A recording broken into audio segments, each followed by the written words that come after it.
Bonjour tout le monde, aujourd'hui nous allons voir ce qu'est une expression littérale. Une expression littérale est un calcul qui contient une ou plusieurs lettres, chacune désignant un nombre différent. Tout comme tu as vu à l'école primaire que 2 plus 2 plus 2 plus 2 plus 2 allait s'écrire 5 fois 2 pour simplifier l'écriture, nous allons écrire A plus A plus A plus A plus A 5 fois A, ou plus simplement encore 5A. Le nombre écrit devant la lettre est appelé coefficient du terme. Par exemple, 5 est le coefficient du terme 5B. Pour ajouter des termes de même nature, il suffit d'ajouter leur coefficient.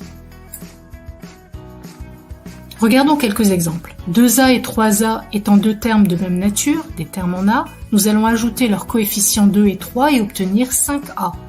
7x et 4x sont de même nature, ce sont des termes en x. Nous allons donc soustraire leurs coefficients, c'est-à-dire 7 moins 4 et obtenir 3x. Bonjour tout le monde, aujourd'hui nous allons voir ce que veut dire réduire une expression littérale.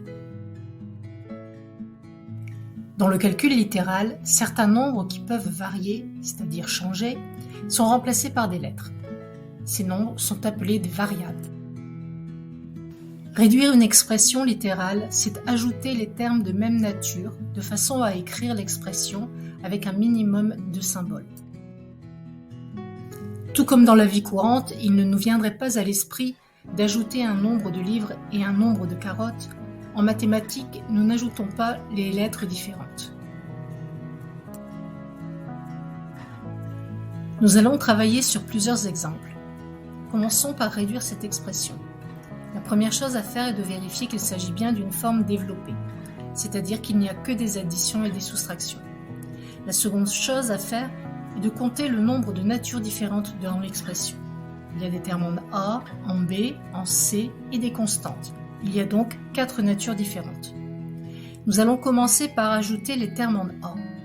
Moins 5, moins 6 va nous donner moins 11A. En B, les termes nous donnent 3, moins 1, moins 2, c'est-à-dire 0. Il n'y aura pas de terme en B. En C, nous obtenons C, puisqu'il est le seul terme en C. Au niveau des constantes, nous avons moins 2 plus 15, c'est-à-dire 13. Nous obtenons moins 11A plus C plus 13. Réduisons maintenant cette expression qui est bien une forme développée, puisqu'il n'y a que des additions et des soustractions. Comptons maintenant le nombre de natures différentes. Il y a des termes en x, des termes constants et des termes en x2. Attention, les termes en x et en x2 ne sont pas de même nature. Ajoutons dans un premier temps les termes en x2. Moins 11 plus 1 va nous donner moins 10x2. Ajoutons maintenant les termes en x. Moins 1 moins 5 va nous donner moins 6x.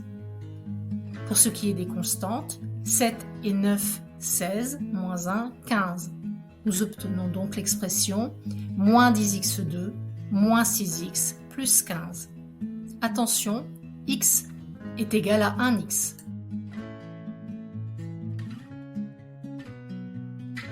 Si nous observons cette nouvelle expression, nous constatons qu'il n'y a que des additions et des soustractions. Toutefois, celles-ci comportent des parenthèses. Nous allons dans un premier temps les supprimer en appliquant la règle de suppression de parenthèses. Si elles sont précédées d'un moins, nous écrirons l'opposé de chaque terme de la parenthèse. Si elles sont précédées d'un plus, nous allons recopier l'intérieur de la parenthèse. Notre nouvelle expression est donc moins 5x plus 7, moins 4x2, moins 9, plus 8x, plus x2, plus 10x2. Commençons par ajouter les termes en x2. Moins 4 plus 1 plus 10 va nous donner 7x2. Ajoutons ensuite les termes en x. Moins 5 plus 8 va nous donner 3x. Et enfin les constantes. 7 moins 9 va nous donner moins 2. Nous obtenons donc 7x2 plus 3x moins 2.